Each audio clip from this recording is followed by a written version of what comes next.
Donc, on est présentement avec Dominique Arsenault, professeur. En fait, peux-tu te présenter parce que tu as une liste de choses après ton nom que je ne veux pas en manquer une. Oui, c'est assez long. Bonjour, ça me fait plaisir. Merci pour l'invitation. Je suis professeur agrégé au département d'histoire de l'art et d'études cinématographiques à l'Université de Montréal. C'est un département qui comprend deux sections. Une section histoire de l'art et une section cinéma et jeux vidéo. Donc moi, je suis dans la section cinéma et jeux vidéo parce que ma spécialité, c'est le jeu vidéo et en même temps un peu aussi le cinéma. Je suis aussi créateur, donc je fais de la musique qu'on dit chip metal. C'est un mélange de chiptune et de heavy metal, donc qui mélange les sons des jeux vidéo rétro et la musique metal dans mon projet solo qui s'appelle Multi Memory Controller. Et donc je suis membre de l'OICRM, qui est l'Observatoire interdisciplinaire de création et de recherche en musique. Et mon affiliation de recherche principale, c'est au LUDOV, le Laboratoire universitaire de documentation et d'observation vidéoludique. Et t'enseignes aussi, ou t'as déjà fait de la scénarisation de jeux vidéo, si je me trompe pas. Ouais, j'ai commencé en fait, tout de suite en terminant mes études en scénarisation à l'UQAM, je me suis fait recruter par une entreprise de jeux vidéo, mais c'était il y a longtemps, là, c'était en 2002. Donc, c'était une entreprise indépendante, mais on parlait pas vraiment de ça encore. L'industrie était pas encore structurée comme ça. Donc, j'ai travaillé à la scénarisation d'un jeu vidéo qui n'est pas sorti finalement. Et puis donc, je me suis spécialisé sur la question de la narration puis de la scénarisation pour mon mémoire de maîtrise et éventuellement sur ma thèse de doctorat. Puis là, j'enseigne donc la scénarisation de jeux vidéo et le cinéma d'animation et un séminaire de recherche sur les questions de narration, que ce soit à la télé, en littérature, en jeux vidéo, au cinéma et ainsi de suite. Les études vidéoludiques, c'est ça le bon terme? Oui, les études vidéoludiques, oui, ou les études sur le jeu vidéo, c'est correct aussi. En anglais, c'est Game Studies. En français, c'est un peu, le terme est un petit peu plus pointu. C'est quelque chose de relativement nouveau. Oui.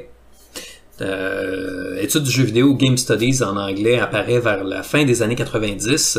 Espen Aarseth, qui est un des grands chercheurs dans le domaine, nomme 2001 l'an 1 des Game Studies parce que c'est la fondation de la revue internationale qui s'appelle Game Studies. D'ailleurs, si on cherche sur Internet, c'est facile à trouver.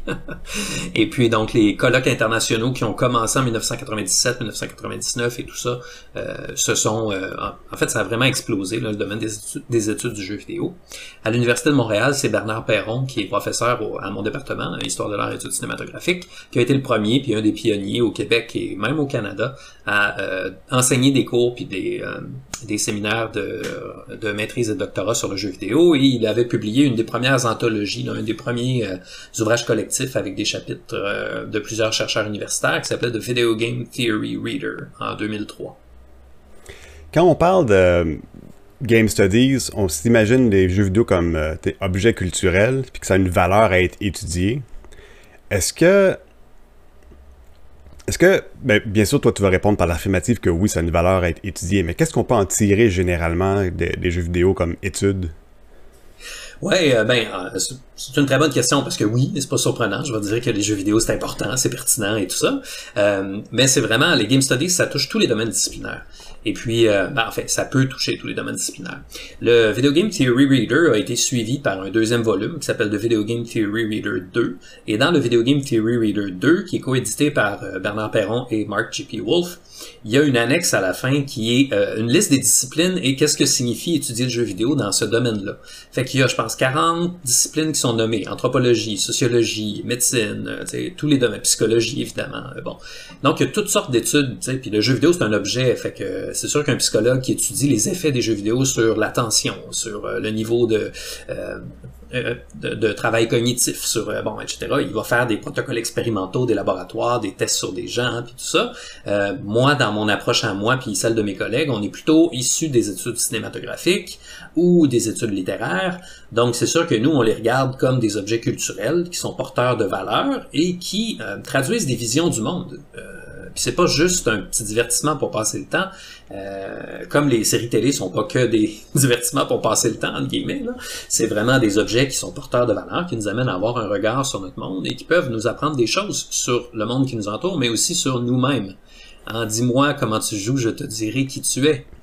Oui, c'est ça. C'est souvent quelque chose qui est exprimé par les gens qui ont étudié dans le domaine des arts, que en réponse à « moi, je fais juste ça pour me divertir, pour arrêter de penser », c'est que c'est pas parce que quelque chose n'a pas nécessairement un message explicite qu'il n'en véhicule pas un de manière implicite, parce qu'un objet va parler de son contexte.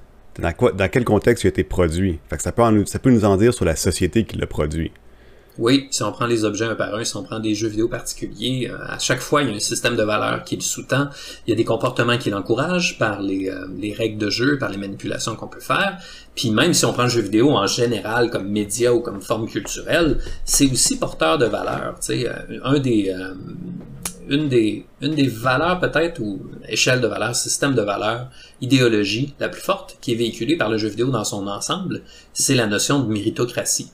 L'idée que si tu travailles assez fort, tu vas arriver, tu vas gagner ton XP, tu vas monter de niveau, tu vas ramasser ton trésor, tu es le héros de l'histoire, tout tourne autour de toi.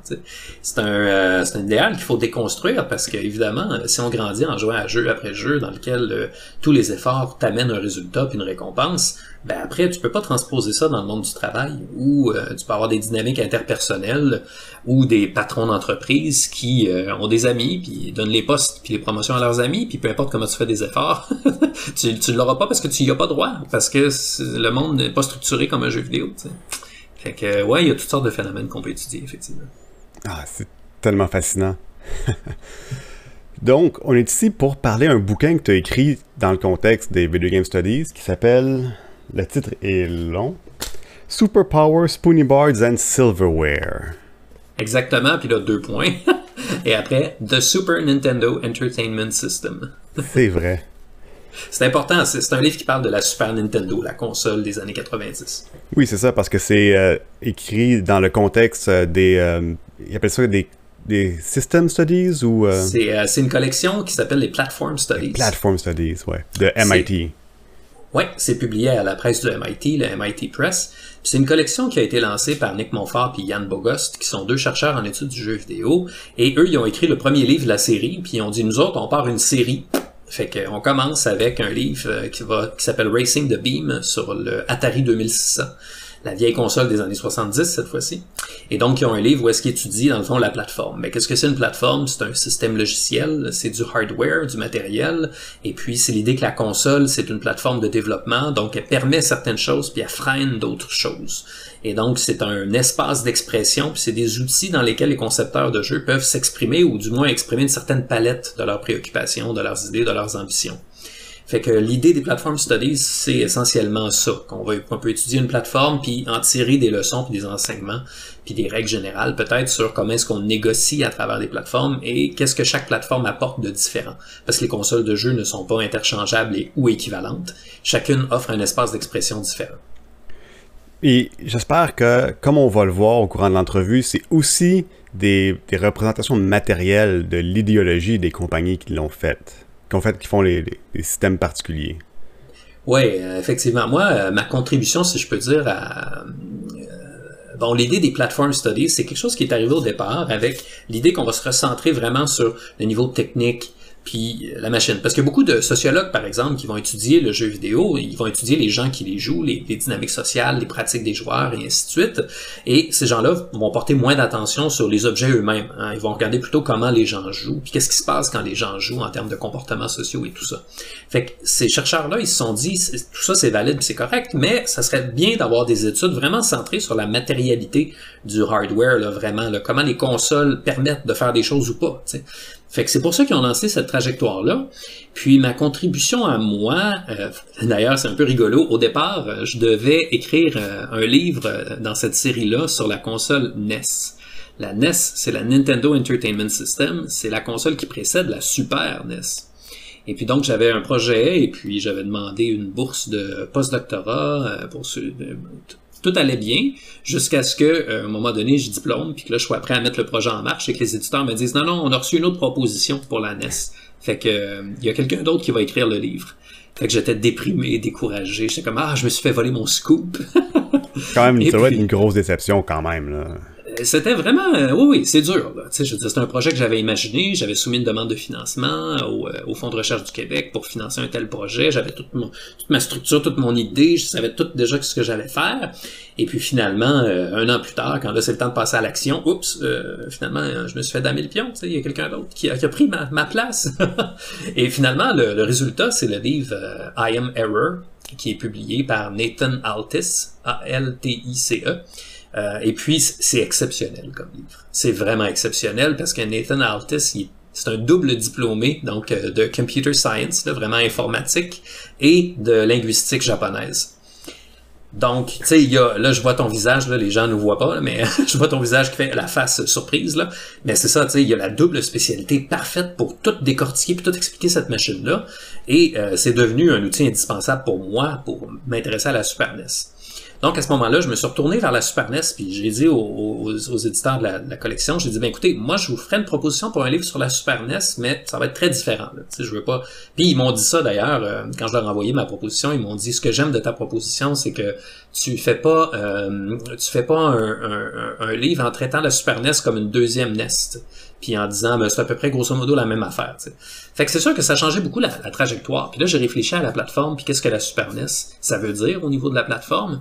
Et je dirais que la contribution que j'apporte peut-être dans ce livre-là, c'est d'entrevoir les plateformes, non pas comme des objets essentiellement techniques, mais comme surtout des objets de marché, des objets économiques qui filtrent, puis qui sanctionnent, puis qui clôturent un marché et une proposition de nature économique. Et puis ça, ben bon, c'est pas toutes les plateformes qui régulent un système économique de la même façon, mais c'est une dimension très très très importante. Puis je pense que ça manquait un peu, en tout cas à ma perspective, là, ça manquait un peu des discussions qu'il y avait jusqu'à présent. Traiter les machines dans ce qu'ils permettent de faire au niveau de la programmation, du hardware, la vitesse d'affichage, le nombre de couleurs à l'écran, tout ça, c'est très bien, puis c'est important que les gens le fassent, mais il y a aussi la question de ça sert les intérêts d'une corporation qui veut segmenter un marché puis forcer des arrangements économiques. Et c'est là que la Super Nintendo, en tout cas moi je trouve, c'est là que la Super Nintendo révèle dans le fond tout son jeu, si je peux dire, tout son potentiel. Ouais, je pense que l'idée que tu avances dans le livre est relativement controversée. Je pense qu'elle est assez bien... je veux pas dire le mot, là, mais backé. Bien argumenté, mettons? Oui, c'est ça. C'est assez bien argumenté. C'est difficile de dire que ben non, voyons, parce que tu as des arguments de base économiques avec l'idée des parts de marché c'est comme des arguments objectifs. C'est des preuves matérielles que tu avances. L'idée avancée ici, c'est que en fait la Super Nintendo, c'est pas la console d'une ère dorée que tout le monde se souvient de manière nostalgique. C'est en fait quelque chose d'autre. Ouais, c'est ça. Tu sais, quand j'ai commencé à plancher sur la proposition là, dans le comment je dirais ça, dans l'esprit des gamers qui étaient là à l'époque, la Super Nintendo, c'est un peu une des consoles chouchou. Comme tu dis, on met ça, on identifie un âge d'or, puis on dit la Super Nintendo c'était l'âge d'or. Il y avait des super bons jeux là-dessus, Final Fantasy, Zelda, Link to the Past, Super Metroid, Teenage Mutant Ninja Turtles. Là, on nomme Super Mario World, on nomme tous les grands jeux des années 90, puis on dit que c'était une super console, la meilleure console de tous les temps. Elle sort régulièrement dans les palmarès des meilleures consoles de tous les temps, souvent en numéro 1 d'ailleurs. Et puis, tout ça, je comprends d'où ça vient, mais je voulais dire, oui, mais en fait, ce que la Super Nintendo pose comme question, c'est qu'est-ce que c'est une plateforme pour les différentes personnes, instances, groupes qui participent à l'écosystème du jeu vidéo. Parce que si c'était effectivement la meilleure console de tous les temps, puis un âge d'or, puis le lieu dans lequel Nintendo s'est illustré, s'est démarqué, puis a vraiment fourni les meilleurs jeux de tous les temps, comment expliquer que Nintendo part d'une domination complète du marché nord-américain et du marché japonais d'ailleurs, à l'époque de la NES, jusqu'à fin de la NES, la Super NES arrive, puis là, à la fin de la vie de la Super NES, Nintendo se retrouve marginalisé pour finir 3e derrière un nouvel entrant dans le marché, Sony, qui est arrivé avec la PlayStation, qui a tout raflé. Comment expliquer qu'on est parti du spot numéro 1 incontestable, puis qu'on se retrouve en numéro 3 derrière nos anciens concurrents, puis un nouveau venu? Il y avait quelque chose là qui s'expliquait pas simplement en disant que hey, Sony, ils sont arrivés avec une console PlayStation, il y avait des CD-ROM, c'était meilleur. Fin. Non, c'est pas suffisant. C'est pas comme ça qu'on défait un empire. Donc, c'était une question que je me posais. Puis donc, l'argument que j'amène, c'est qu'en fait, la Super NES, ce que les gens apprécient de la Super NES, c'est les jeux qui sont offerts. Puis les jeux étaient d'excellente qualité, puis ils sont salués comme les meilleurs jeux de tous les temps. Mais paradoxalement, pour Nintendo, dans son écosystème à l'interne, en privé derrière les portes closes du marché et du commerce, c'était une console dans laquelle son pouvoir s'était frité tranquillement. Et donc, ça, c'était une suggestion de Nick Montfort, l'éditeur justement de la série Platform Studies. Après avoir lu la première version de mon manuscrit, il disait, tu sais quoi, quand je te lis, moi j'ai l'impression que l'époque de la Super NES, c'est comme un âge d'argent et non pas un âge d'or. Tu sais, on a l'âge d'or où est-ce que là, l'Empire prend toute son expansion, puis baigne dans la lumière divine, prospérité pour tout le monde, machin. Après ça, on a un âge d'argent où est-ce que là, c'est la tranquillité, les affaires suivent leur cours tranquillement, puis il n'y a pas de grands remous, puis de grands soulèvements. Tu sais. On fait juste voguer à la surface, puis les choses vont bien. Et puis là, c'est devenu la métaphore, dans le fond, qui se retrouve en partie dans le titre du livre, là, avec l'idée de silverware. C'est vraiment une métaphore productive là, qui m'est venue à l'esprit en pensant au matériel de la Super Nintendo, non pas comme du hardware, c'est-à-dire de la quincaillerie, mais comme une forme particulière de hardware que j'ai baptisé du silverware, c'est de l'argenterie. L'idée de l'argenterie, c'est que tu as des petites fourchettes fancy, des petites cuillères à café, différentes de la petite cuillère à thé, différentes de la cuillère à soupe, tout ça, puis c'est ornemental, c'est très beau, c'est pas plus fonctionnel nécessairement, puis ça demande beaucoup de compétences, là, ça te prend un domestique là, formé pour entretenir l'argent, pour le frotter, pour éliminer la patine, puis tout ça. Fait que ça cristallisait beaucoup des idées autour de la Super Nintendo, que c'est une console qui faisait en fait essentiellement la même chose que la console précédente, mais avec des graphismes plus beaux, avec des choses superficiellement plus belles, mais qui restaient très conservatrices. Et puis donc, la Super Nintendo, c'est pas un gros lieu d'innovation et tout ça, c'est un lieu dans lequel on raffine les formules. Quand on est un développeur de jeux vidéo qui a beaucoup de ressources, beaucoup d'argent, puis qu'on peut investir beaucoup, bien là, on peut se payer la grande production et on peut faire partie du club là, des gens qui faisons des grands jeux et des grands succès commerciaux. Mais que c'est vraiment donc c'est une console qui a sa part d'ombre, si je peux dire. Ouais, c'est ça. Quand t'en parles dans le livre, la manière dont c'est amené, c'est vraiment comme le hardware, la quincaillerie argentée. C'est vraiment une représentation de l'idéologie, de comme qu'est-ce qui a amené Nintendo idéologiquement à poser ceci comme représentation matérielle de elle-même dans la réalité. Pour vraiment bien comprendre ça, il faut revenir un peu au début, non seulement à la Nintendo, mais aussi au Atari. Parce que Atari explique vraiment bien le contexte dans lequel Nintendo a commencé à opérer dans le monde des jeux vidéo. Des jeux vidéo de maison, spécifiquement. Oui, tout à fait. C'est ça, tu sais, quand tu lis la littérature économique sur le jeu vidéo, on dit que le jeu vidéo, c'est un écosystème dans lequel tu as un fabricant de console, là, le platform provider, celui qui fournit la plateforme. Le fabricant fabrique la console, il vend la console à perte, et il va regagner son argent grâce aux jeux qui vont être vendus par la suite. Parce que si toi, tu veux faire un jeu vidéo pour l'Atari ou pour la NES ou peu importe pour une console, ben, il faut que tu payes un frais au fabricant de la console. Donc, c'est ce qu'on appelle une royalty. Là.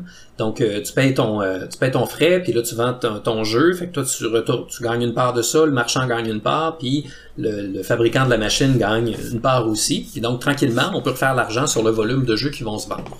Mais ça, c'est un modèle économique qui a une certaine réalité historique. C'est pas inévitable, c'est pas né avec les consoles, c'est pas toutes les consoles qui le font. Puis donc, j'ai voulu remettre ce système économique-là en contexte, dans le fond, pour expliquer quels sont les choix que chaque entreprise doit faire. Et donc, quand Atari se sont lancés dans le marché, Atari, en fait, ils fabriquaient des machines. Ils fabriquaient des bornes d'arcade, ils fabriquaient des machines domestiques, ils ont fabriqué une machine avec des cassettes interchangeables, puis ils se sont mis à fabriquer des cassettes pour leurs machines, puis c'était tout. Le plan, c'était juste, on vend une machine, on fait de l'argent, on vend des cassettes, on fait encore plus d'argent, puis ça finit là. Éventuellement, il y a des gens qui étaient programmeurs chez Atari qui se sont dit, au lieu de travailler pour 30 000 $ par année pour Atari, puis que eux vendent mes cassettes pour 10 millions de profit, je vais partir, me former une entreprise avec mes 3 amis, et puis à nous 4, ensemble, on va faire des cassettes directement, puis on va les vendre. Fait que c'est la naissance d'Activision, le premier éditeur indépendant. Ce qui est drôle aujourd'hui parce qu'Activision est vu comme la grosse corporation méchante, là. Mais bon, à l'époque, c'était vraiment la petite corporation nouvelle qui faisait concurrence au grand empire. Ouais, ça m'a quand même un peu surpris quand j'étais, parce qu'on connaît Activision comme étant, ce l'est plus maintenant, mais ça a été pendant un certain temps Activision Blizzard, ils distribuent Call of Duty, une des plus grandes franchises de l'histoire récente. Là, c'est 3-4 gars dans un sous-sol qui font comme des jeux pour un Atari. Ben oui, tu sais, comme Electronic Arts d'ailleurs. Hein.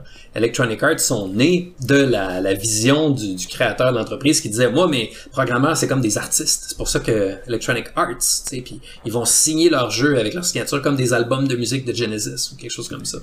Puis là, aujourd'hui, tu regardes Electronic Arts, ce que c'est devenu, puis c'est pas du tout ça, tu sais. Fait que c'est un peu ça que je voulais expliquer, puis toute cette dimension-là amène un des problèmes, je pense, quand on fait l'histoire du jeu vidéo. Il y en a plusieurs problèmes.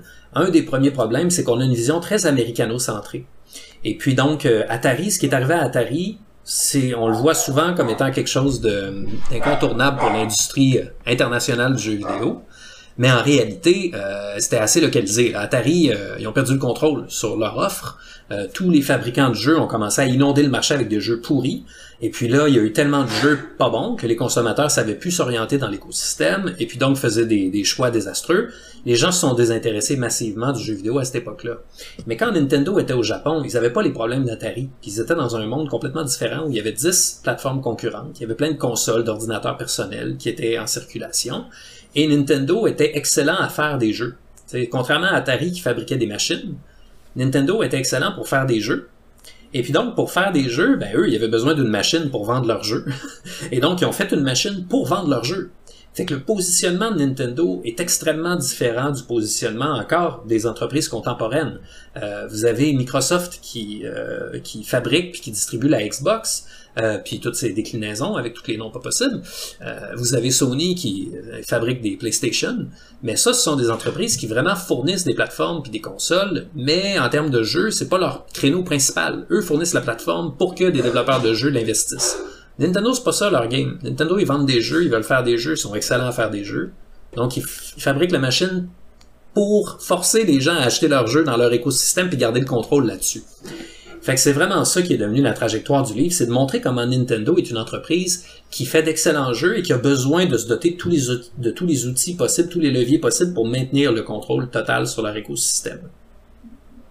Fait que leur positionnement est assez différent, puis c'est pour ça que le modèle économique de Nintendo que je déploie puis que j'explique dans le livre là avec toutes les explications qu'il se doit, c'est un modèle très très très différent de celui qui est pratiqué par Sony et Microsoft. Donc Nintendo a une expertise, c'est une compagnie qui vend des jouets. Ils ont une expertise dans les jouets, ils produisent des jeux. Ça leur donne un avantage déjà à la base. C'est pas nécessairement une compagnie technologique, mais c'est une compagnie qui s'est mis dans la technologie historiquement quand c'est devenu avantageux pour eux autres. Ce qui leur fait leur particularité, comme tu le mentionnes, c'est que ils vendent des jeux à partir de leur système. Puis ils ont gardé le monopole sur leur console, sur la NES, pendant longtemps. Absolument. Fait que là, dans le fond, pour ceux qui l'ignorent, premièrement, Nintendo a vu le jour en 1889. Donc 1889, c'est avant le cinématographe, en passant. Et puis donc, ils fabriquaient des cartes à jouer, ils ont fabriqué des jouets, ils ont fabriqué des jouets électroniques dans les années 60, puis éventuellement sont arrivés donc au Game & Watch, là, qui étaient des petits jeux électroniques à cristaux liquides portatifs. Et puis donc, sont arrivés aux consoles de jeux vidéo comme ça. Donc, c'est sûr que eux, c'est une compagnie de divertissement, là, de entertainment. C'est vraiment comme ça que leur ADN profonde est inscrite. Et puis, pour eux, donc, vendre les jeux, c'est l'activité principale. Ils sont pas là pour faire une machine pour que les développeurs de jeux fassent des jeux. Ils ont fini par s'ouvrir. Au départ, quand ils ont fait la NES, au Japon, ça s'appelle la Famicom, pour Family Computer. Donc, quand ils ont fait la Famicom, au départ, c'était une plateforme fermée juste pour leurs jeux à eux. Puis là, les éditeurs de jeux disaient, ben là, c'est un ordinateur ou pas votre truc là? Est-ce qu'on peut faire des jeux dessus ou tu sais? Là ils ont fini par voir qu'ils n'étaient pas capables de fournir assez de jeux pour alimenter la machine, donc ils ont été obligés de s'ouvrir à des partenaires externes pour pouvoir répondre à la demande, mais ils ont jamais voulu que la console devienne une espèce de terrain neutre pour que tous les fabricants de jeux, tous les développeurs de jeux mettent en marché leurs jeux à armes égales. T'sais, ça a toujours été, nous, on fait une plateforme pour nous. Si vous voulez venir dans notre terrain, c'est notre jardin.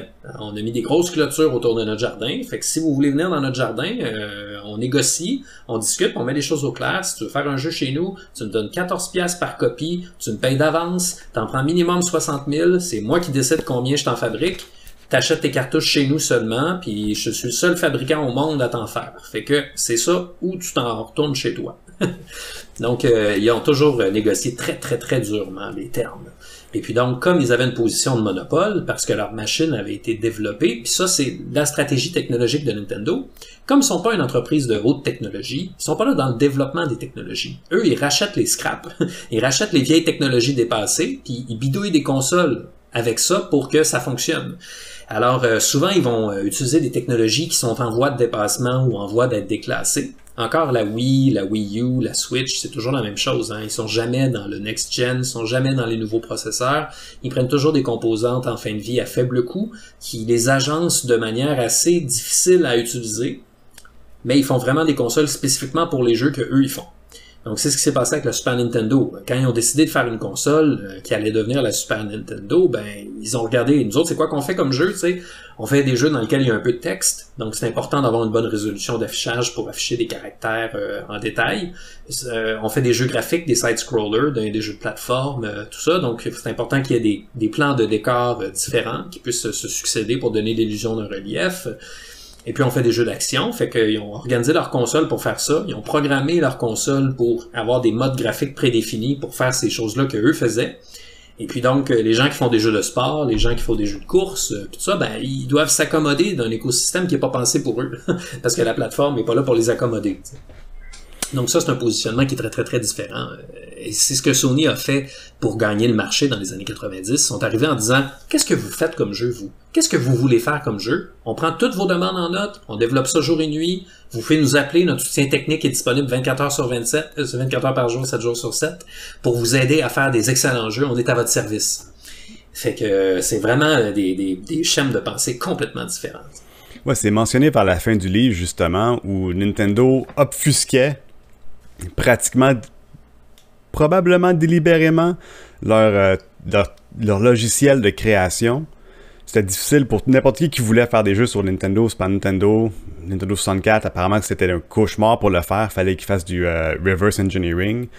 Sony est arrivé puis a fait, regardez, on a des exemples de code, on a de la documentation, on a tout pour vous. Puis là, les gens ont fait comme c'était tellement plus fun faire des jeux avec Sony. Exactement. Nintendo fournissait une documentation en japonais. Il y avait une traduction anglaise qui était tellement mauvaise qu'il y a un développeur australien qui s'appelle Ocean qui ont retraduit la documentation technique. Puis finalement, c'est ces documents-là qui ont servi aux développeurs américains, parce que la documentation originale était pratiquement incompréhensible. Fait que, ouais, mais tout ça, c'est vraiment là, tu sais, écoute, t'es dans mon jardin, je te laisse rentrer, compte-toi chanceux. Il y a plusieurs citations dans mon livre d'éditeurs de jeux qui disaient, on est à la merci de Nintendo, tu sais, ils peuvent décider qu'ils vont juste faire 30 000 copies de notre jeu parce qu'il manque de puces. Puis il y a même des allégations très sérieuses qui ont été amenées devant la cour aux États-Unis pour dire que Nintendo empêchait la production de grands volumes pour les jeux des compétiteurs parce que eux-mêmes allaient sortir Zelda 2 par exemple. Ben ils ont gardé les 300 000 puces qu'ils avaient à leur disposition pour fabriquer 270 000 copies de Zelda 2 et seulement 30 000 copies d'un autre jeu de Capcom ou Konami par exemple. Ouais, c'est mentionné dans le livre qu'il y avait des il était amené en cours pour comme antitrust. Exactement. Contrôlait tellement de parts de marché que les gens qui supposaient qu'ils faisaient des embûches à leur propre jeu pour pouvoir privilégier leurs propres jeux de Nintendo. Ouais, exactement. Tu sais, les lois antitrust aux États-Unis, c'est les lois pour garantir la concurrence parce que l'idéal américain, c'est vraiment que le libre marché, c'est la meilleure chose qui peut exister pour garantir que les gens peuvent avoir des biens avec des entreprises qui vont être en concurrence pour sortir des trucs avantageux, tu sais, puis tout ça. Fait que, mais tu sais, le monde dans lequel Nintendo est issu, c'est le monde du Japon. Puis au Japon, les attitudes sont très, très, très différentes. Moi, je suis pas un spécialiste de la question, donc j'ai lu des gens qui en parlent. mais il faudrait en lire plus là-dessus, là, mais l'idée, c'est que les secteurs d'activité économique sont régis par des consortiums, des tables de concertation où tous les grands industriels s'assoient ensemble et ils sont sous la gouverne du leader du marché. T'sais. Donc, pour les fabricants automobiles, ben, c'est Toyota. On s'assoit à la table, puis Toyota est le leader du marché, tout le monde le comprend, tout le monde respecte cette hiérarchie-là, puis on écoute ce que Toyota a à dire, puis Toyota doit veiller à ce que l'industrie se porte en bonne santé, mais c'est correct, c'est normal que ce soit eux les leaders. C'est comme eux qui est papa dans la maison, qui va gérer les choses pour s'assurer que l'écosystème reste là. Puis nous, on a notre 4% du marché, notre 12% du marché, c'est notre place, c'est correct. On va en avoir plus, mais tu sais, je veux dire, il y a vraiment là une espèce d'idée dans laquelle ça prend un leader de marché très fort pour assurer une stabilité à l'économie. Fait qu'il y a une attitude beaucoup plus tolérante. L'idée que la concurrence, puis tout ce qui peut empêcher la concurrence, c'est néfaste, là. Pas là du tout, du tout. Alors c'est sûr que quand Nintendo arrive aux États-Unis, ben, les pratiques qui disent « Hey, moi je suis Nintendo, c'est moi qui lead le marché, fait que voici mes règles », ça passait pas du tout. Puis Nintendo ont eu un petit peu de mal à s'ajuster à ça, notamment quand ils vendaient leur console ou leur jeu, ils mettaient un prix indiqué, là, un prix minimum indiqué. Puis si les commerçants, genre Toys R Us, mettons, ou Target, ou les chaînes, ou n'importe quoi, décidaient de vendre le jeu quelques sous en dessous du prix minimum que Nintendo disait, mettons, Nintendo disait, cette cartouche-là, c'est 79,99 minimum. Si le commerçant faisait un spécial pour les mettre à 79,92, ben là, Nintendo disait, hey, vous avez descendu en dessous du prix minimum qu'on avait fixé. Si vous remédiez pas à la situation, ça va être fini pour vous les stocks. On va vous couper le robinet, mes maudits, tu sais. C'est vraiment, fait que c'est quand même assez bizarre, là, c'est sûr, comme façon de faire. Ouais, puis ça me fait penser que peut-être que cette différence culturelle-là, c'est peut-être un peu en cause pour l'attitude plus conservatrice de Nintendo à la base, j'imagine, et moins poussée vers l'innovation, peut-être. Ben, c'est sûr que il y a différents types d'entreprises de jeux vidéo, puis leur vision sur l'innovation est pas toujours la même. Nintendo fait partie des entreprises qui pensent que quand tu as une bonne formule, tu l'exploites jusqu'à ce que le filon soit épuisé, puis là, on passe à autre chose. Donc, quand ils ont fait la Famicom, la NES, ils voulaient pas la remplacer, là. Ils ont jamais pensé sortir une Super NES. Mais, à un moment donné, ils ont été obligés de le faire parce que là, les autres entreprises comme Sega, comme NEC au Japon, qui est la Nippon Electric Company, qui est peu connue ici, qui ont sorti la TurboGrafx 16 en Amérique, là. Donc, ils annonçaient une nouvelle console et tout ça. Fait que là, ils se sont dit, oups, faut qu'on sorte une nouvelle console, mais ça fait pas notre affaire parce qu'il y avait encore un excellent marché pour la Famicom, pour la NES. Fait que c'est sûr que eux, leur but, c'est vraiment de continuer à garder les jeux assez semblables. Puis tu sais, quand on regarde qu'est-ce qui se passe avec les jeux de Mario, par exemple, ben tu sais, l'innovation est pas très très lourde, là, disons. Hein. Tu joues à un Mario de 2018, ça ressemble au Mario de 2008, puis ça ressemble au Mario de 98. Fait que c'est sûr que eux, ils sont pas dans le créneau de faire des jeux complètement différents, complètement innovants, complètement out there. Tu sais. Donc, ils pratiquent une forme d'innovation assez localisée. Et puis, c'est sûr qu'ils veillent aux intérêts de préserver leur marché. Puis, leur grand atout, c'est l'histoire qu'ils ont avec nous. On aime Nintendo. Puis là, avec les nouvelles consoles puis les nouveaux écosystèmes beaucoup plus ouverts, notamment avec la Switch, ils ont comme pas le choix là, de s'ouvrir un peu puis d'aller chercher des développeurs indépendants externes. Donc, ils font une plateforme plus accueillante. Puis, ils font un effort réel là, pour vendre le catalogue sur la Switch des jeux indépendants est vraiment intéressant. Il est bien fourni. Donc, c'est vraiment un changement d'attitude parce qu'ils ont compris, je pense, que ça marcherait pas jusqu'au milieu du 21e siècle, là, garder un écosystème fermé.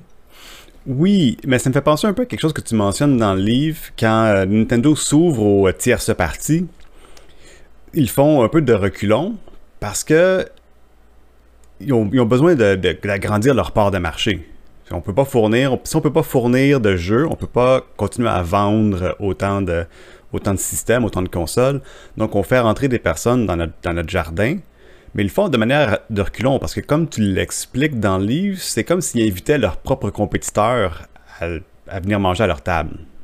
Exactement. Ils n'ont pas intérêt à leur rendre la vie belle, facile et accueillante. T'sais, évidemment, ça joue un rôle intéressant parce que ça permet de rendre la plateforme plus intéressante, mais l'objectif, c'est vraiment que les gens achètent les jeux de Nintendo aussi. T'sais. Fait que souvent, comme ils développent des plateformes matérielles, là, le hardware, qui sont assez bricolées, là. La Super Nintendo, c'est un bon exemple de ça. Il y a 2 puces graphiques, il y a des vitesses de transmission différentes, dépendamment de l'opération que tu demandes. C'est super compliqué techniquement, c'est très alambiqué. C'est vraiment un alambic, là, comme à l'époque où les alchimistes faisaient des potions, il y avait toutes sortes de patentes à gosse là-dedans, là. Ben, c'est vraiment une machine super compliquée à utiliser. Donc, naturellement, eux, ils vont en tenir le meilleur avantage possible. C'est eux qui ont fabriqué la machine. Fait qu'ils sont capables de l'utiliser. Mais beaucoup de développeurs de jeux des années 90 qui ont travaillé sur la Super NES ont fait des jeux pas très impressionnants techniquement parce qu'ils avaient du mal à faire fonctionner la machine. Fait que c'est ça, tu sais. Tu mentionnes souvent l'idée de la main de fer que Nintendo a sur la production culturelle, les autres compagnies, mais aussi sur sa propre production de hardware, parce que on l'a peut-être pas mentionné, mais c'est eux autres qui produisent leur propre matériel jusqu'à un certain point. Ouais, ben c'est eux qui font le design de la console, donc contrairement, comment je dirais ça, ils sont pas propriétaires des usines, okay. Ils fabriquent pas les composantes eux-mêmes, ils font affaire avec des sous-traitants. Ceci dit, la plupart des fabricants de matériel dans le monde sont pas non plus propriétaires directement des exploitations, tu sais, puis des gisements, puis etc. Là, ils s'approvisionnent chez des fournisseurs et tout ça. Mais évidemment, c'est eux qui font le design de la machine. Donc, effectivement, c'est eux qui font les choix technologiques, les commandes et tout ça. C'est une compagnie plus verticale que d'autres. Ouais, ça c'est une bonne question. En fait, là, je détaille ça dans le dernier chapitre du livre parce que c'est pas évident de comprendre le modèle d'affaires. Ben, pas le modèle d'affaires, mais plutôt la structure organisationnelle de l'entreprise. Ouais, mais tu mentionnes la verticalité, mais aussi le network. Ouais, c'est ça. C'est que techniquement, les entreprises habituellement sont assez verticales, c'est-à-dire qu'elles sont spécialisées dans un certain silo, dans une certaine activité qu'ils font. Et puis, ils vont chercher des partenaires qui sont spécialisés dans les autres secteurs pour concrétiser leur affaire. Par exemple, Sony, ben, ils fabriquent des télés, ils fabriquent, donc ils ont quand même beaucoup de composantes là, électroniques et technologiques, là, puis tout ça. Ils fabriquent aussi des CD-ROM, ils sont titulaires du standard pour le CD-ROM, donc ça, c'est dans leur écosystème à eux. Mais après ça, ils ont aussi des partenaires pour fournir toutes sortes de pièces, là, par exemple des puces informatiques, par exemple. Donc, ils vont chercher ça dans un réseau de partenaires affiliés.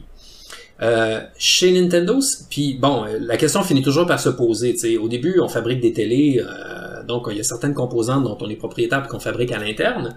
Puis éventuellement, on s'approvisionne, puis je sais pas moi, à un moment donné, les télés tombent en cristaux liquides. Fait que là, on commence à s'approvisionner chez les fabricants de cristaux liquides. Puis là, à un moment donné, on s'approvisionne, puis la tendance est assez forte que là, ça vaut la peine. On fait une acquisition. Hein. On achète une usine, par exemple, qui traite des cristaux liquides. Puis là, maintenant, ça vient à nous. T'sais. Fait qu'on a grandi l'entreprise, on est devenu propriétaire de ça. Ben, Nintendo, ils font jamais ça. T'sais, Nintendo, ils disent, nous, on fait de l'entertainment, on fait des jeux. Fait que là, on fait des consoles parce qu'il faut, mais notre créneau, c'est pas de développer des consoles. Puis ça leur garde une agilité. D'abord, la taille de l'entreprise est petite. La plupart des gens surestiment là, la taille qu'une entreprise comme Nintendo doit avoir comme employé. Au moment où ils font la Super NES, ils ont combien d'employés? Je donne le chiffre dans le livre. Mais quand ils donnent leur chiffre d'affaires pour l'année 92 ou 93, là, peu importe, ils donnent leur chiffre d'affaires et après ça, ils nous expliquent que ça veut dire... Non, ils donnent pas le chiffre d'affaires, ils nous donnent les profits. Donc, ils expliquent que ça veut dire 1,5 million de profits par employé. Tellement il y a peu d'employés, finalement. Il y a peu d'employés, pourquoi? Ben parce qu'ils se diversifient pas, puis ils font pas d'acquisition, puis ils grossissent pas. Ils gardent des petites équipes qui travaillent sur des jeux vidéo longtemps pour faire des jeux de superbe qualité. Puis après ça, ils les poussent sur leur machine. Ils investissent jamais pour acheter des usines, des fabricants de composantes ou des choses comme ça. Notamment parce qu'ils se marient pas à des technologies. Ils prennent toujours des technologies en fin de vie qui sont déclassées. Donc c'est sûr que Sony, qui achète une usine de cristaux liquides parce qu'ils font donc bien des télés à cristaux liquides, ben après ça, quand les cristaux liquides sont remplacés par le plasma, par les biotechnologies ou peu importe, eux autres sont pris avec, là. Faut qu'ils continuent à les rentabiliser, faut qu'ils s'en occupent, faut qu'ils les gèrent. Fait que, puis là, tranquillement, la multiplication de tous ces intérêts-là finit par diluer le focus de l'entreprise. Elle se disperse, hein, elle disperse toutes ses ressources stratégiques pour s'occuper de la division film, de la division musique, de la division CD-ROM, de la division cristaux liquides, de la division microprocesseurs, de la division gaming. Fait que là, tout ça participe d'un gros consortium qui a parfois des idées assez opposées. D'ailleurs, Sony voulait pas se lancer dans les consoles de jeux vidéo au départ. Il voulait faire un partenariat avec Nintendo. Ça, c'est un gros morceau de mon livre aussi, parce que c'est un gros morceau de l'histoire du jeu vidéo. Nintendo avait annoncé qu'ils allaient faire une expansion sur leur console Super Nintendo. Ils allaient faire un CD-ROM. Et donc, le CD-ROM allait permettre de rentrer dans les jeux du futur à l'époque. Je mets des guillemets. Et puis, il y avait un deal avec Sony pour que Sony fabrique un lecteur CD-ROM pour la Super Nintendo. Et finalement, c'est parti en fumée, cette idée-là. Nintendo, ça les intéressait pas tant de perdre le contrôle sur leur écosystème si Sony se mettait à fabriquer des CD-ROM. Et Sony ont finalement décidé de concrétiser leur projet de machine de jeux vidéo, puis donc c'est devenu la PlayStation finalement. Fait que le refus de Nintendo d'aller explorer ces eaux-là a mené indirectement à la naissance de la PlayStation de Sony.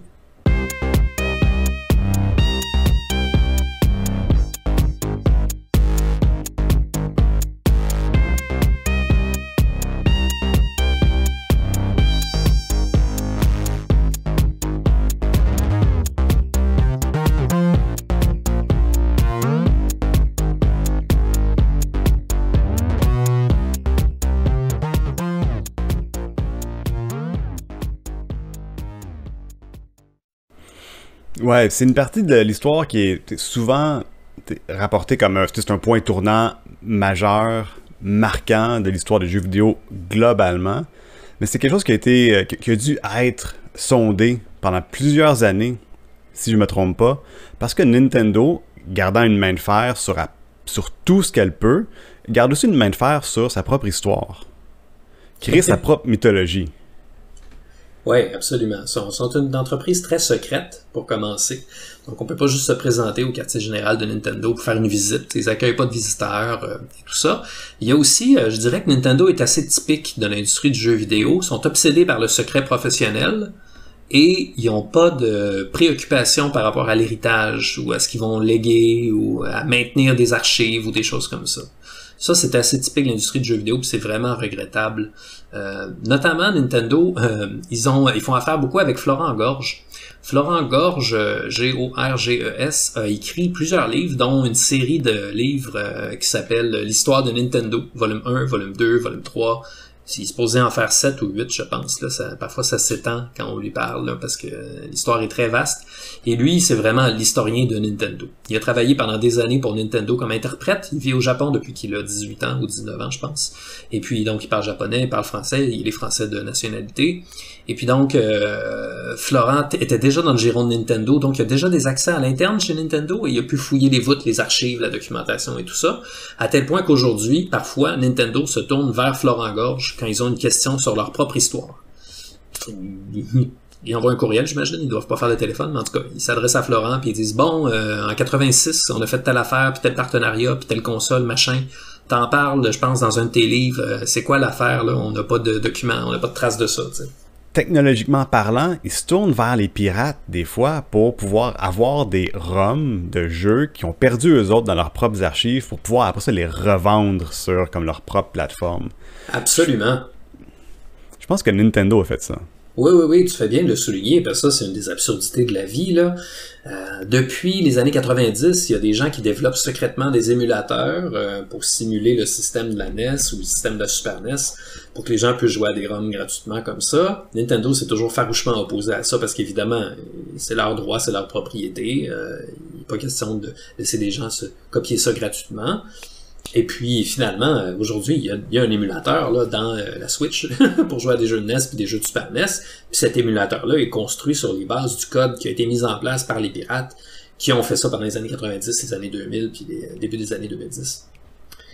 Fait que oui, absolument. Puis ben c'est ça là, c'est vraiment une problématique généralisée. Hein. Nintendo est pas spécifique là-dessus.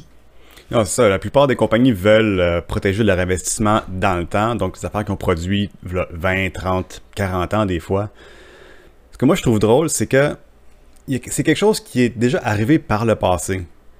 Tout ce dont on parle présentement, toutes des origines ou des exemples dans le passé antérieurement, l'idée de pouvoir jouer aux vieux jeux sur un nouveau système, c'est rien de nouveau.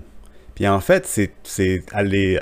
Il y a eu plusieurs controverses à travers les âges sur est-ce que je peux pouvoir jouer à mon jeu de PlayStation 2 sur ma PlayStation 3? Est-ce que je vais pouvoir jouer à mon jeu de Nintendo sur ma Super Nintendo? Est-ce que je vais pouvoir jouer à mon jeu d'Atari sur ma nouvelle Atari? C'est quelque chose de constant, ça. Oui, absolument.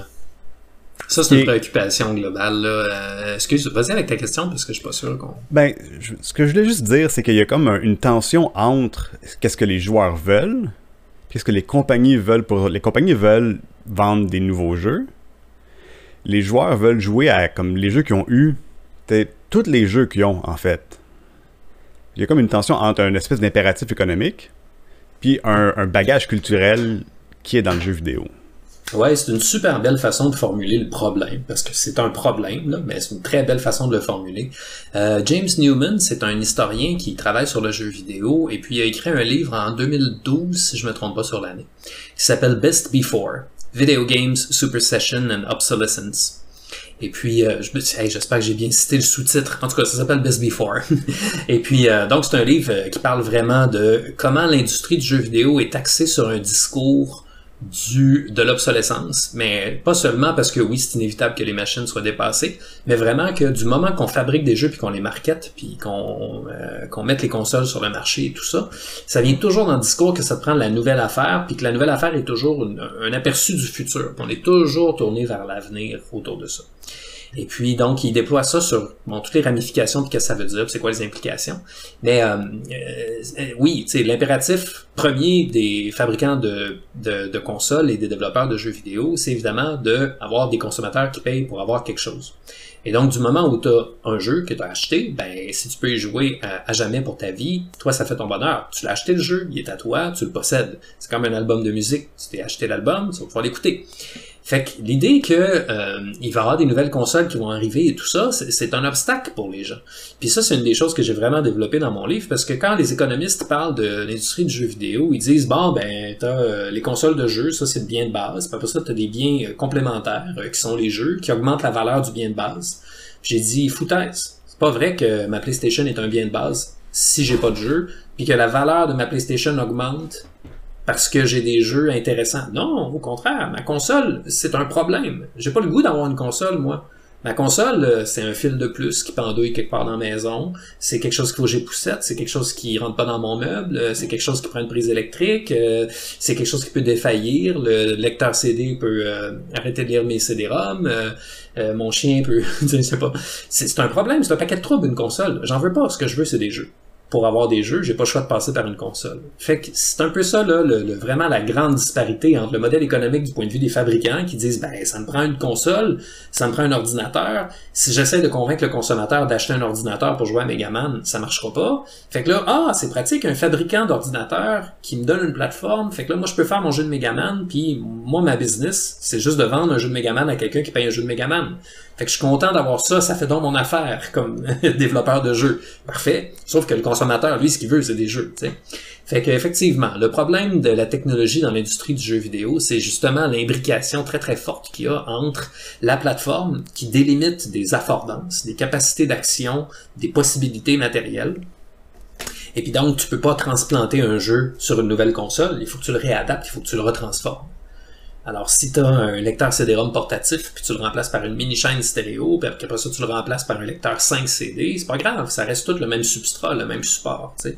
Donc, ton objet, il est interopérable, il peut fonctionner dans n'importe lequel de ces appareils-là. Mais avec les consoles, c'est pas ça pantoute, parce que la console de jeux vidéo délimite ton accès à une bibliothèque de jeux, et donc ta ludothèque va pas te suivre si tu changes de machine.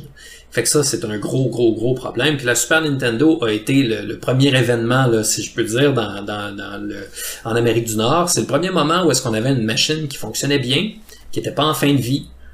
Contrairement à quand l'Atari 2600 est disparu, ben là, ok, c'est fini, les jeux d'Atari c'est fini, il y a une Nintendo, c'est une autre machine, c'est un autre développeur, c'est une autre compagnie. C'est normal que si j'achète une machine Nintendo, j'ai besoin des jeux Nintendo. Mais là, quand la Super Nintendo arrive, la Nintendo régulière marche encore super bien. Il y a des nouveaux jeux qui sortent, ces nouveaux jeux-là sont bons, tout va bien. Puis là, c'est comme, il y a une nouvelle machine, mais là, si tu achètes une Super Nintendo, tu pourras plus garder tes vieux jeux. Quoi? Fait que là, il faut que je garde deux machines, puis ils sont pas intercompatibles. Hein? Là, ça a été un scandale. Là. Les journaux étaient pleins de lecteurs, pas de lecteurs, de lettres d'opinion. Au téléjournal, quand ils parlaient de la nouvelle machine, ils disaient les parents seront pas très contents parce que là, il faut qu'ils dépensent 200$ pour acheter le nouveau Nintendo, puis il marchera pas avec les vieux jeux. Puis là, c'était un scandale. T'sais. Fait qu'effectivement, il y a une grande divergence entre les intérêts des consommateurs puis les intérêts des entreprises. puis les intérêts des entreprises participent dans le fond du circuit technologique, puis survalorisent la technologie, parce que finalement, les bons vieux jeux rétro, ils nous plaisent encore. Là. Si les machines marchaient encore, on les jouerait encore, on serait pas obligé de s'acheter des rééditions. Ce qui arrive avec la Super Nintendo, c'est qu'elle a été créée parce que c'est un impératif économique pour Nintendo. Ils voulaient pas la faire, mais ils se sont dit qu'ils n'avaient pas le choix de la faire parce qu'ils ont eu peur des autres compagnies. Mais en même temps, c'est pas la personne qui a un Nintendo n'a comme rien à foutre d'avoir comme une nouvelle console qui arrive, parce que moi je veux jouer à comme Dragon Warrior encore. Je veux faire ma run low level de Dragon Warrior. C'est pourquoi je devrais acheter une Super Nintendo. Donc, il y a comme une manière, il faut que Nintendo vende sa nouvelle console, son nouveau système à des gens. Ils ont visé des gens comme moi qui étaient enfants à l'époque, à travers comme une série de systèmes qui sont comme douteux de manière éthique. Moi, je parle ici de du fameux magazine Nintendo Power. Oh oui, tout à fait. Alors j'ai un chapitre au complet dans mon livre qui en parle de Nintendo Power. Nintendo Power, c'est un magazine de jeux vidéo. Donc tu te promènes puis tu vois les abonnements qui te sont proposés, tu le vois en kiosque, peu importe. C'est une revue de jeux vidéo. Fait que là tu te dis bon, ok. Et il faut savoir que dans la tête des gens à l'époque, dans les années fin des années 80, début des années 90, les gens utilisent le mot Nintendo pour parler de jeux vidéo en général. Ils disent c'est un Nintendo. Il y a même un livre québécois, là, j'ai lu un article de Bernard Perron il y a pas longtemps qui en parle justement, un livre québécois qui s'appelle Il joue au Nintendo, mais apprennent-ils quelque chose? Un de ces innombrables livres qui s'intéresse au phénomène et qui se pose des questions là-dessus, mais bon, on disait on joue au Nintendo puis ça voulait dire jeu vidéo. Fait que là, d'ailleurs, Nintendo se sont battus en cours pour dire que non, Nintendo c'est une marque protégée, là, c'est pas un objet interchangeable, là, c'est vraiment nos machines à nous, là, c'est une marque de commerce, t'sais. Fait que bref, c'est un peu rigolo. Mais oui, alors Nintendo Power Magazine, c'est vraiment une revue de jeux vidéo qui est peut-être pour tous les jeux vidéo, peut-être juste pour ceux de Nintendo, c'est pas trop clair pour beaucoup de parents à l'époque. Et pour les jeunes, évidemment, qui ont un Nintendo, c'est tout ce qu'ils ont. T'sais, Atari, c'est terminé. Sega ont sorti un Master System, qui est une console de jeux vidéo qui a eu très, très, très peu de succès commercial. Donc, pendant un bout de temps, Nintendo était tout seul avec leur console NES. Fait que quand ils sortent le Nintendo Power Magazine, c'est comme « Hey, les enfants passent plein de temps à jouer à des jeux vidéo, voilà un magazine qui va les aider à jouer. » Alors, c'était bienvenu d'avoir de l'aide d'ailleurs, parce que les jeux Nintendo sont pas faisables, on va se le dire, là, mais tu sais, je veux dire, c'était des jeux super difficiles. Puis ça, j'en parle dans mon livre d'ailleurs, pourquoi les jeux étaient si difficiles. C'est un impératif commercial, les jeux coûtaient cher, donc si on veut qu'ils durent longtemps, on peut pas mettre de plus en plus de contenu. Il y a peu d'espace dans les cartouches. Les contraintes techniques sont importantes. Fait qu'on fait des jeux super durs qu'il faut recommencer sans arrêt. Comme ça, ça va durer plusieurs mois dans la vie de l'enfant. Puis les parents, ils n'auront pas l'impression d'avoir mis 80$ pour acheter un jeu qui va être terminé la semaine d'après. T'sais. Fait que, bon, cet impératif-là fait en sorte qu'il y a tout un système qui s'est mis en place pour aider les jeunes. La hotline, là, qui est une ligne téléphonique qu'on pouvait appeler puis payer 50 sous la minute pour avoir des conseillers, des pros, qui allaient t'expliquer comment réussir à faire certains passages ou puzzles dans Legend of Zelda. Ça, c'est un service aussi qui s'est mis en place. Et la revue Nintendo Power, c'était une revue pour aider les gens avec leurs jeux. Sauf que, en même temps, Nintendo en a profité pour dire, parce qu'ils ont eu du lectorat à pu finir, ils ont eu le plus grand lectorat dans le secteur jeunesse en Amérique du Nord. Donc, ça a été vraiment la revue la plus lue en Amérique par les moins de 18 ans pendant plusieurs années. Fait que ça a vraiment, vraiment fonctionné. Et puis, ils s'en servaient pour faire la promotion, faire la publicité. Et évidemment, dans Nintendo Power, comme ils critiquaient juste des jeux Nintendo, les critiques étaient à peu près toujours positives, là. Quelquefois, il y avait des jeux qui étaient mal critiqués, mais c'était assez léger, là, je dirais, comme critique. Des jeux de tierce partie, surtout. Ouais, pas les jeux de Nintendo. Ah, non, ça, c'était toujours bon, tu sais. Fait que, c'est ça, tu sais, c'est un magazine assez problématique parce que t'as l'impression que c'est un magazine qui parle de jeux vidéo en général, mais comme c'est un magazine qui est imprimé par Nintendo, qui était même imputé dans les budgets comme service à la clientèle. Et puis, l'éditrice en chef du magazine, Gail Tilden, expliquait dans une entrevue il y a pas si longtemps que elle cherchait des moyens puis elle utilisait le courrier des lecteurs pour inventer des faux courriers des lecteurs qui déclaraient des problèmes pour après ça que le magazine envoie la réponse aux problèmes. T'sais. Comme ça lui permettait de passer de l'information sans que ce soit une colonne plate d'un magazine. Ça donnait l'impression qu'il y avait une communauté de lecteurs, puis que les gens écrivaient, puis des choses comme ça. On se le cachera pas, Nintendo Power, c'est l'organe de propagande de la corporation Nintendo. Ouais, exact. Puis ça, il y a eu des précédents. Atari avait aussi Atari Age, qui était une infolettre d'Atari qui était distribuée un peu partout. Fait que là-dessus, c'est pas nouveau. Sauf que chez Nintendo, le public, c'était des jeunes garçons. Puis ça aussi, c'est important. Avant Nintendo, on a souvent tendance à croire que les jeux vidéo, c'est l'affaire des petits gars. Mais avant Nintendo, c'était pas le cas. Avant Nintendo, chez Atari, tu regardes des publicités à la télé, tu regardes l'infolettre qui est distribuée par Atari, parle des nouveaux tournois qui ont lieu au Brésil, puis à Hong Kong, puis que, tu sais, l'action d'Atari a pris de la valeur, puis tout ça, puis tu dis, crime, c'est pas fait pour des petits garçons, ça. Puis tu regardes les publicités, c'est la famille autour de la télé, c'est le père de famille qui va s'acheter une console Atari et tout ça. Fait que le jeu vidéo était vraiment comme les jeux d'arcade pour la société en général, peut-être plus un peu les jeunes, tu sais, les gens un petit peu techno et tout ça, mais c'était pas pour les enfants.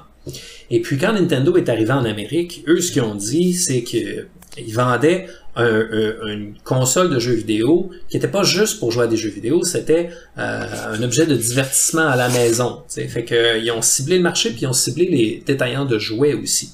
Avant, les consoles de jeux vidéo se vendaient dans les magasins à rayons, genre Sears, Eaton, Labé, tout ça. Et puis ça se vendait dans le rayon des articles de sport.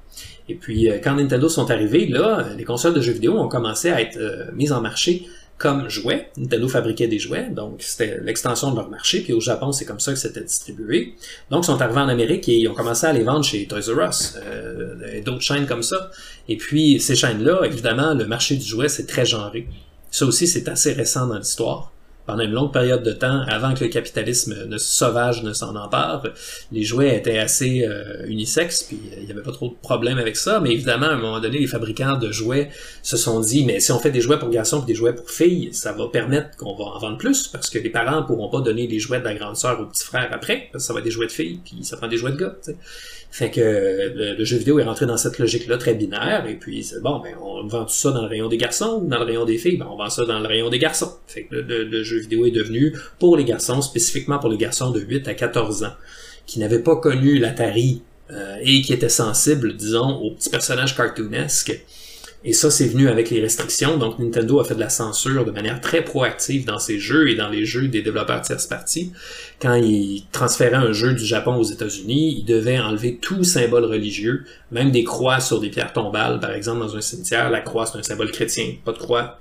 Toute référence à l'alcool, la drogue, le tabac, le sexe, etc. Tout ça était proscrit, pas le droit de montrer ça dans un jeu de Nintendo. Et si vous lisez les livres d'instructions de l'époque, il y a personne qui meurt. On est battu, on a des chances ou des essais. C'est bien rare qu'on rencontre, t'as des vies puis tu meurs. C'est comme wow. Ouais, c'est ça. C'était dans l'optique de sécuriser les parents face au fait qu'ils achètent un jouet pour leur enfant. Oui, exactement. Puis il y avait aussi la crainte d'un sentiment anti-japonais qui était très présent aux États-Unis à l'époque. Les États-Unis, après la Deuxième Guerre mondiale, ont occupé le Japon et ils se sont dit stratégiquement, c'est une société qui va nous permettre de nous approvisionner en matériaux technologiques, en objets, en articles de consommation. Tu sais, le Japon est devenu le centre de production qui aujourd'hui a été repris par la Chine, disons. Pendant un bout de temps, là, quand les choses étaient faites au Japon, ça voulait dire que c'était cheap, puis que c'était bon, etc., etc. Éventuellement, le Japon est devenu spécialiste des hautes technologies puis de la miniaturisation. Puis là, soudainement, c'est devenu une menace parce que là, il y avait des emplois américains qui se perdaient parce qu'on s'approvisionnait plutôt chez les Japonais parce que c'était moins cher. Fait qu'il y avait un certain ressentiment là, contre les Japonais à l'époque. Et puis, Nintendo était très, très, très conscient de ça. Puis, il voulait pas qu'il y ait une machine du Japon qui vienne voler une industrie américaine. C'est d'ailleurs le livre de David Sheff de 1993 sur Nintendo qui s'appelle Game Over, How Nintendo Zapped an American Industry, Captured Your Dollars and Enslaved Your Children. Tu vois tout le concentré de japanophobie, si je peux dire, là, dans ce titre-là. Là. Fait qu'ils étaient très prudents puis ils voulaient pas qu'il y ait un backlash parce que il y a un jeu de Nintendo dans lequel les gens ils vont à l'église puis il y a des démons puis tu sais, satanisme puis tout ça. Mais toute cette c'est un autre aspect du conservatisme de Nintendo qui est exploré dans le livre. Ces aspects-là de conservatisme, qui est aussi au niveau, mettons, de la production culturelle et de la présentation de son produit, ça a eu des répercussions à long terme jusqu'à ce jour même au niveau comme de la culture des jeux vidéo. C'est encore aperçu maintenant, en 2021, comme des jouets pour enfants. Et juste juste pour cadrer bien comme le problème, c'est que les jeux vidéo, ça peut être des modes d'expression totalement valables. Et les jeux vidéo comme jouets, ça a été comme intériorisé par une grande partie des gamers. Fait que quand il y a des choses qui sortent, qui sont pas des jouets, qui sont pas des choses avec lesquelles on a un sentiment de pouvoir en interagissant avec, c'est perçu comme mal. Quand Gone Home est sorti, en 2014, je pense, tu sais, beaucoup de personnes ont dit « Ah, quel jeu merveilleux! » Tu sais, ça parle de quelque chose de super. C'est un jeu qui parle de... Juste pour faire la parenthèse, c'est un jeu qui parle... Tu joues une fille qui retourne chez ses parents, puis qui se rend compte que sa sœur est partie, puis en fouillant dans le bordel de la maison, tu te rends compte que ta sœur était lesbienne, puis que ses parents voulaient la déprogrammer, et quelque chose d'autre comme ça, tu sais. C'est un jeu quand même assez intéressant, mais quand c'est sorti, il y a une réaction sur l'Internet, comme si c'est pas un jeu. Ça devrait pas exister. Ça, c'est à cause que les jeux, ça devrait être des jouets, ça devrait être un sentiment de pouvoir, puis on retrouve un peu, je pense, corrige-moi si j'ai tort, ça, comme dans l'origine un peu de... L'origine de ça, ça vient un peu du marketing de Nintendo, peut-être. Ben, je pense que tu fais un lien qui est tout à fait vrai, là, que moi j'ai pas fait dans mon livre, puis bon, faudrait que je pense un peu plus, mais certainement, oui, il y a un lien là, parce que c'est sûr que, alors, quand Nintendo arrive en Amérique, le jeu vidéo existe déjà sur ordinateur personnel, les jeux sur PC ont longtemps été pour les geeks masculins, oui, mais adultes, tu sais, fait que fans de Star Trek, jeux d'exploration, jeux de puzzle, etc., fiction interactive même. Donc il y avait tout ce côté de jeu plus littéraire qui existait, puis qui était bien en selle, bien installé. Les jeux d'aventure graphiques, King's Quest, c'est un bon exemple, mais on pense à Monkey Island aussi, The Curse of Monkey Island. C'était des jeux dans lesquels il y avait un récit développé, des personnages et tout, puis le public cible c'était pas des enfants, tu sais, fait que il y avait tout ce monde-là qui existait. Sur les consoles de salon domestique, donc avec Atari, c'était pas l'adéquation pour le petit garçon, c'était toute la famille qui jouait, puis on le voyait très bien dans les pubs. Là, avec les jeux de Nintendo, c'est devenu pour les petits garçons, donc nécessairement la palette d'expressivité, puis ce qui est acceptable, puis ce qui peut réellement être fait, est assez limité, là, tu sais. Puis ça a vraiment frappé l'imaginaire collectif. Puis le jeu vidéo est devenu associé à quelque chose que les petits garçons font, puis c'est juvénile, tu sais.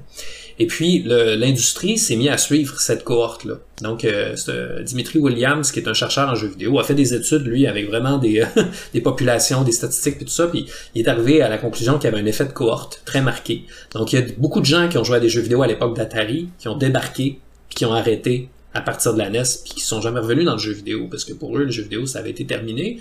Puis finalement, c'est la cohorte qui a connu les jeux vidéo quand ils étaient âgés de quelque part entre 6 et 15 ans, mettons, à l'époque de la NES.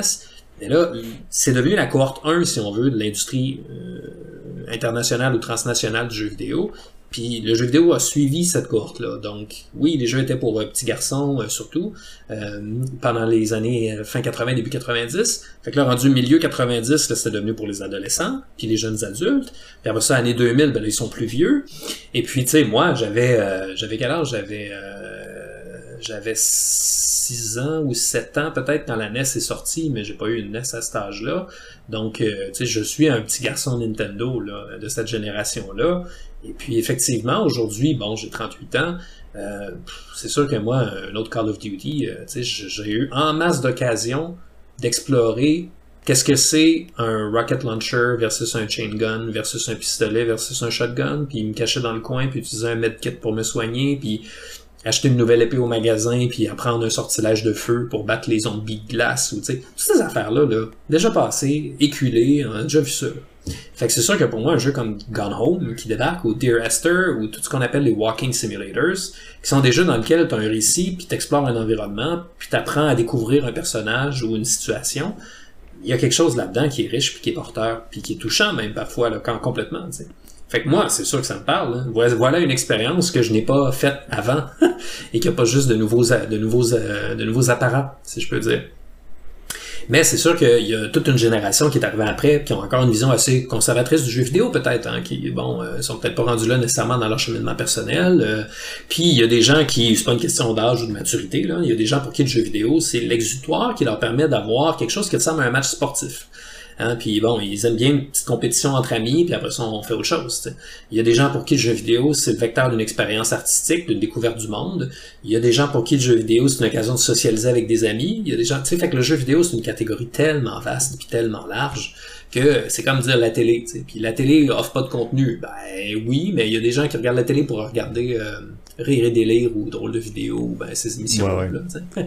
Ou Ninja Warrior, ou ces trucs-là, tu sais. Puis c'est correct que tout ça existe dans l'écosystème, mais je pense qu'il y a une espèce de réaction viscérale encore, parce qu'il y a beaucoup de gamers qui ont encore l'impression d'être marginaux culturellement, parce qu'ils s'intéressent aux jeux vidéo, puis de pas être perçus comme étant crédibles, et qui sentent, qui développent une mentalité d'assiégé.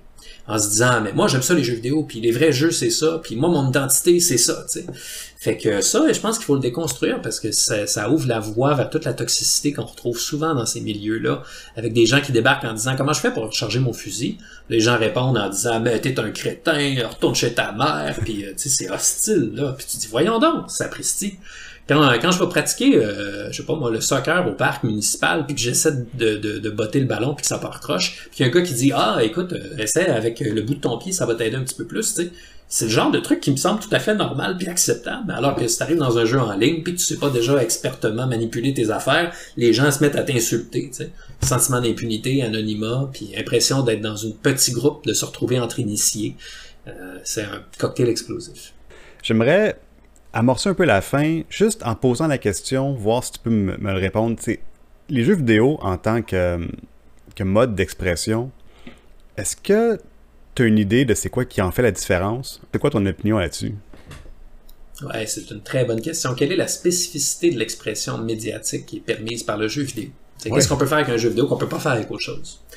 Bon, il y a plusieurs réponses qui ont été données au fil du temps. Moi, celle que j'aime le plus, c'est l'idée de la simulation. Donc, c'est l'idée que tu peux vraiment créer un univers, créer des règles, créer des comportements, puis amener la personne à faire l'expérience de ça par elle-même. Puis ma façon de le formuler, quand je donne les cours de scénarisation et tout ça, puis surtout les cours de narration aussi au cycle supérieur, c'est que en fait, il n'y a pas de...